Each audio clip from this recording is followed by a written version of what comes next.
This is Mohammad Ayub और आज की इस वीडियो में advantages and disadvantages of friction and method to reduce friction, ये दो पॉइंट्स मैं डिस्कस करने जा रहा हूँ।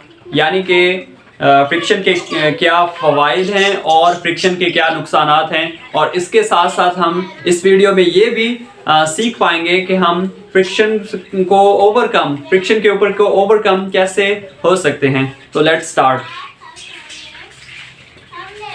सबसे पहले हम फ्रिक्शन के एडवांटेजेस देखते हैं।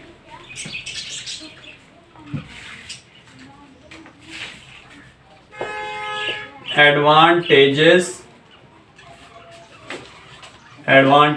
ऑफ फ्रिक्शन के एडवांटेजेस क्या हैं फ्रिक्शन के? फ्रिक्शन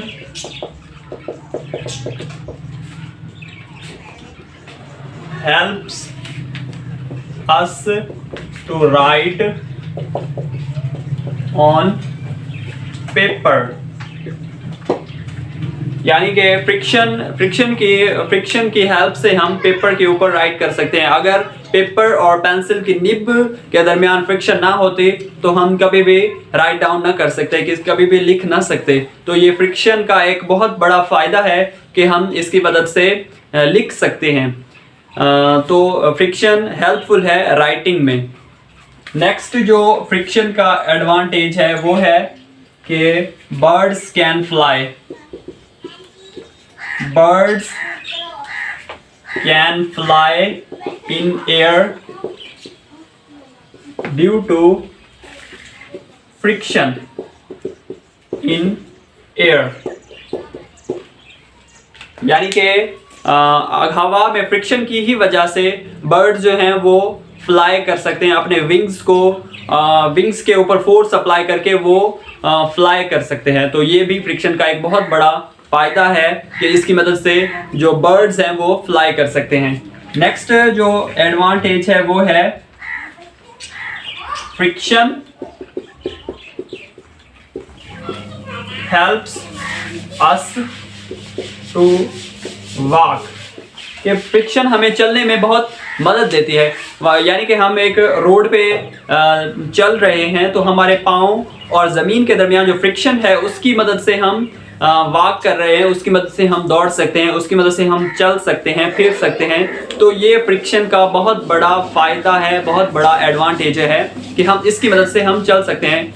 लेट्स सपोज कि अगर ग्राउंड और ज़मीन और हमारे पाँव के दरमियान फ्रिक्शन ख़त्म हो जाए तो हम स्लिप हो जाएंगे, बहुत बुरी तरह से गिर जाएंगे, जिसकी वजह से हमें चोट भी लग सकती है। तो ये फ्रिक्शन का बहुत बड़े 3 फ़वाइद हैं। मैं दोबारा से रिपीट करता हूँ। एक, friction helps us to walk on the ground, with the help of friction birds can fly in the air. Next, third one, with the help of friction we can write on the paper. तो ये थे हमारे आज के advantages of friction. Now let us move to the disadvantages of friction. Disadvantages मतलब के friction के नुकसानात, कि फ्रिक्शन के नुकसान क्या क्या हैं वो हम अब डिस्कस करने जा रहे हैं। डिसएडवांटेजेस ऑफ फ्रिक्शन, कि फ्रिक्शन के नुकसानात क्या हैं। सबसे पहला जो डिसएडवांटेज है फ्रिक्शन का वो डेफिनेशन से ही क्लियर है कि friction oppose the motion of moving object. Oppose the motion of moving objects. ये सबसे पहला और सबसे बड़ा डिसएडवांटेज है फ्रिक्शन का, कि अब हम मूव कर रहे हैं, फॉर एग्जांपल हम गाड़ी पे जा रहे हैं, बाइक पे जा रहे हैं, तो जो एयर रेजिस्टेंस है ये एक फ्रिक्शन है, ये एक फ्रिक्शन होगी जो हमारी मोशन को अपोज करेगी, हमारी मोशन को रोकेगी। ये डिसएडवांटेज है फ्रिक्शन का। नेक्स्ट जो डिसएडवांटेज है फ्रिक्शन का, energy lost. Energy lost due to friction. Second disadvantage है फ्रिक्शन का कि हमारी एनर्जी जो है वो लॉस हो जाती है फ्रिक्शन की वजह से। फॉर एग्जांपल वही एग्जांपल कि हम अगर मूव कर रहे हैं तो फ्रिक्शन हमारी मोशन को अपोज करेगी और हमें ज़्यादा एनर्जी लगानी पड़ेगी, ज़्यादा एनर्जी अप्लाई करनी पड़ेगी अपनी मोशन को कंटिन्यू रखने के लिए। तो एनर्जी हमारे इस प्रोसेस में ज़्यादा कंज्यूम होगी। तो ये डिसएडवांटेज है फ्रिक्शन का। Next, third and last disadvantage of friction is wear and tear machine parts due to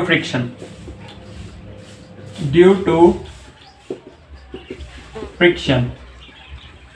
next जो हमारा डिसएडवांटेज है फ्रिक्शन का कि wear and tear machine parts, यानी कि मशीन के जो पार्ट्स हैं वो भी फ्रिक्शन की वजह से मतलब कि वो डिस्ट्रॉय हो जाएंगे या उनमें फ्रैक्चर आ जाएगा या उनमें एरर आ जाएगा।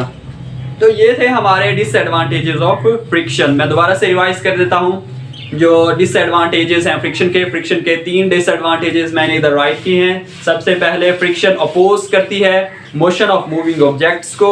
उसके बाद हमारी एनर्जी लॉस्ट होती है।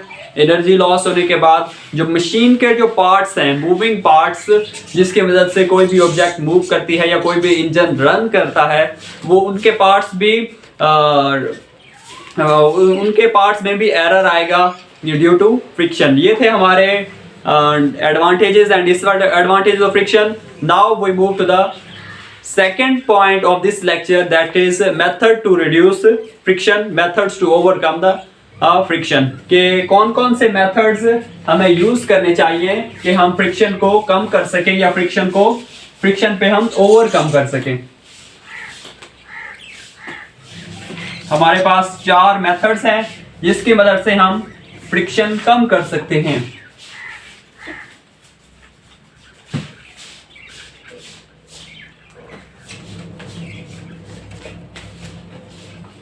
Methods to reduce friction. कौन कौन से मेथड हैं कि हम फ्रिक्शन को कम कर सकें या रिड्यूस कर सकें? तो वो है हमारे पास, फर्स्ट वन है lubricate the object.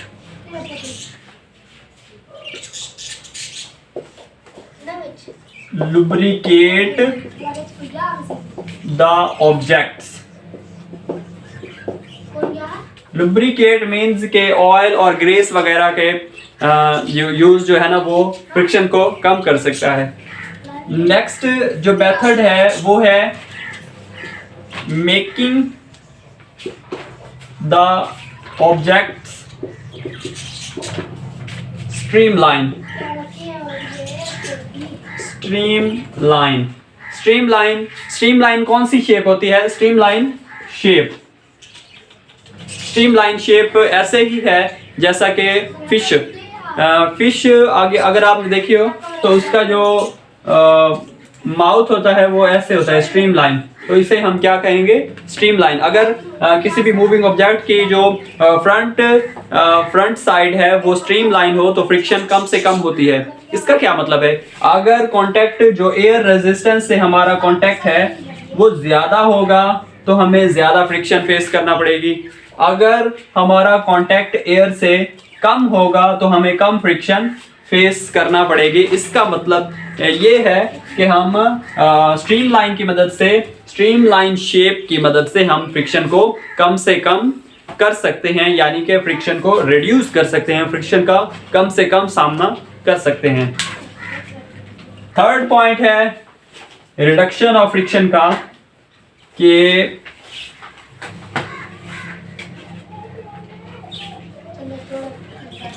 Third point है हमारे पास मेकिंग सरफेस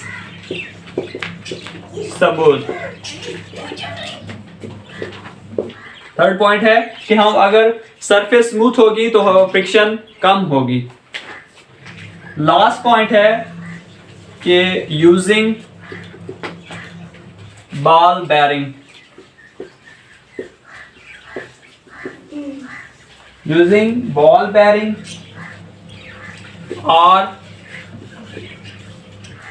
रोलर बेयरिंग।